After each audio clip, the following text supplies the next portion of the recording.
Burkina Faso, avec 47 500 visiteurs, le secteur du tourisme au Burkina Faso a généré plus de 5 milliards 700 millions de francs CFA juste en mois de mars 2025. C'est incroyable. Partagez-moi cette vidéo. Ça, c'est l'effet capitaine Ibrahim Traoré. Oui, les gens, ils n'aiment pas entendre ça. C'est l'effet capitaine Ibrahim Traoré. On dit juste en mois de mars, le secteur du tourisme au Burkina Faso a généré plus de 5 milliards 700 millions de francs CFA en mois de mars. C'est incroyable. Avec 47 500 visiteurs. C'est incroyable. C'est pour ça en fait qu'on n'aime pas ce monsieur. On dit que le Burkina Faso est isolé. Le Burkina Faso n'a pas la sécurité. Le Burkina Faso, personne ne veut venir là-bas. Le Burkina Faso, c'est pauvre. Le Burkina Faso, si, le Burkina Faso, ça. Le Burkina Faso, si, le Burkina Faso, ça. Vous allez pleurer jusqu'à nous, on vous regarde. C'est ça, j'invite à tous nos frères qui sont à l'étranger. Rentrez pour faire les choses. Parce que ce que nous sommes en train de voir là, c'est un phénomène. À un moment donné, ça va être compliqué. Rentrez pour investir. On invite tous les frères et sœurs qui sont à l'étranger. Rentrez pour investir. Parce qu'à un moment donné, ça va être trop tard. Regardez les chiffres. Ça, c'est avec les gens qui nous attaquent. Malgré ça, on arrive à voir autant de visiteurs. Imaginez quand la guerre va finir. Imaginez quand le développement va être vraiment lancé et puis il n'y a plus rien à arrêter. Imaginez le nombre de visiteurs qui vont venir. Donc partagez la vidéo, commentez. Vive son excellence le capitaine Ibrahim Traoré. Vive son excellence le capitaine Ibrahim Traoré. Et vive son excellence le capitaine Ibrahim Traoré. Si tu es content ou pas, c'est ton problème. Merci beaucoup. Une question nous a été posée à tous. Pourquoi les dirigeants du Burkina Faso inquiètent-ils Washington?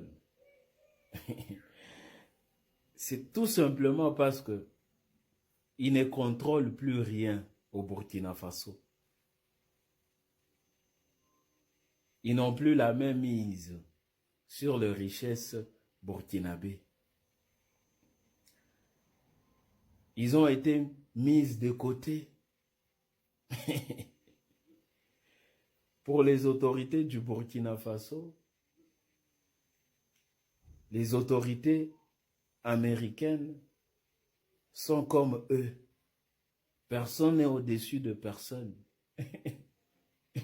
Ce sont des collègues. Et un collègue ne peut pas être dominé par son collègue. C'est tout simplement ça. Famille, vous vous rappelez de cette information, non? Cette information qui dit un château d'eau qui a été inauguré à coût de 14 milliards. Il y a la primature qui est venue démentir l'information. Ils disent que c'est fake news, que ce n'est pas un seul château d'eau qui a coûté 14 milliards.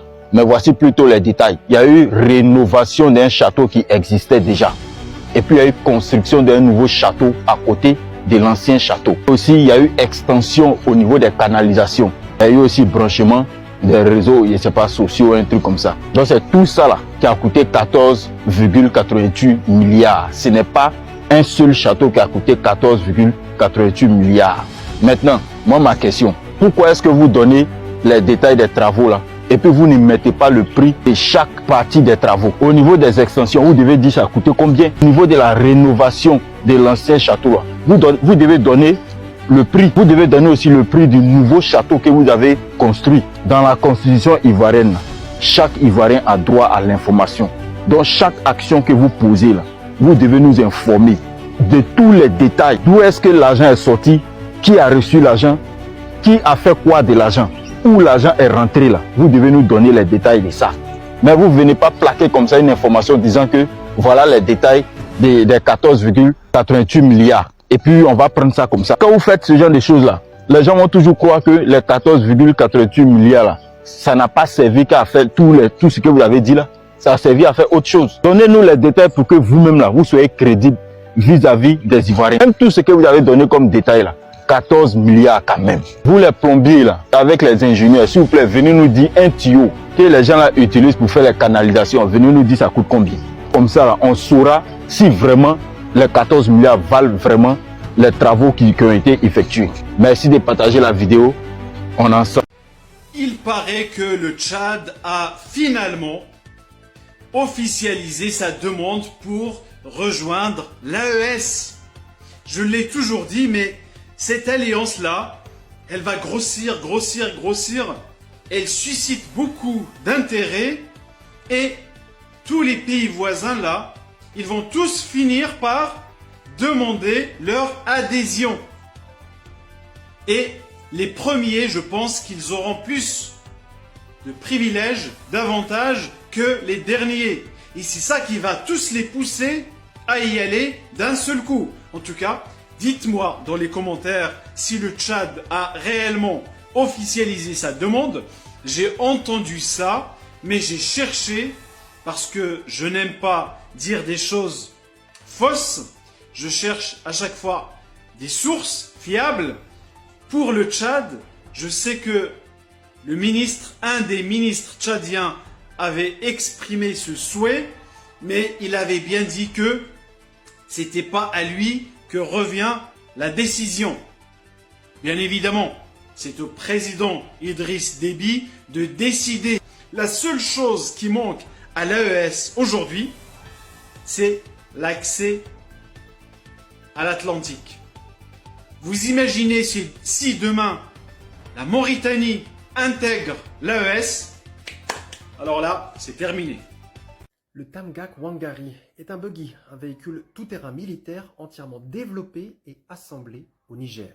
Il est conçu en tenant compte des spécificités du Sahel, manœuvrabilité et tout-terrain fiable dans des conditions climatiques même difficiles. En somme, une prouesse technologique, mais aussi un symbole du renouveau de la souveraineté industrielle du Niger. Le Premier ministre burkinabé Jean-Emmanuel Ouédraogo reçoit le représentant des Nations Unies au Sahel. Regardez le message qu'il a donné, c'est très fort. Et partagez ça massivement. Il dit quoi? Il dit, nous souhaitons que les Nations Unies portent le message des nations en lutte pour leur souveraineté. L'ONU ne doit plus rester silencieux face aux parrains des Toroli dans le Sahel par certains pays dits puissants. C'est ce courage que nous attendons à l'ONU. Un Toroli est un Toroli. Il est inconcevable d'ici du temps qui puisse légitimer l'action du Toroli. Voilà ce que le Premier ministre burkinabé a fait passer aux représentants de l'ONU au Sahel. Ça veut dire que nous, on veut que les Nations Unies soient courageux. Il faut qu'ils apportent le message des pays qui luttent pour leur souveraineté. Les dire qu'il y a des pays dits puissants qui soutiennent ces Toroli. Et donc, du coup, nous, on veut que les Nations Unies aient le courage et puissent faire passer ce message. Merci beaucoup au Premier ministre burkinabé parce que c'est très important de les rappeler. Parce qu'il est inconcevable que les pays du Sahel luttent contre ces Toroli et il y a certains pays étrangers qui soutiennent ça. Donc les Nations Unies doivent porter le courage et pouvoir faire passer ce message. Donc dites-moi ce que vous en pensez en commentaire et partagez la vidéo. N'oubliez pas de liker parce qu'en ce moment, c'est difficile quand je fais des vidéos. Parce que les gens ne partagent pas, les gens ne commentent pas, les gens ne likent pas. Merci beaucoup.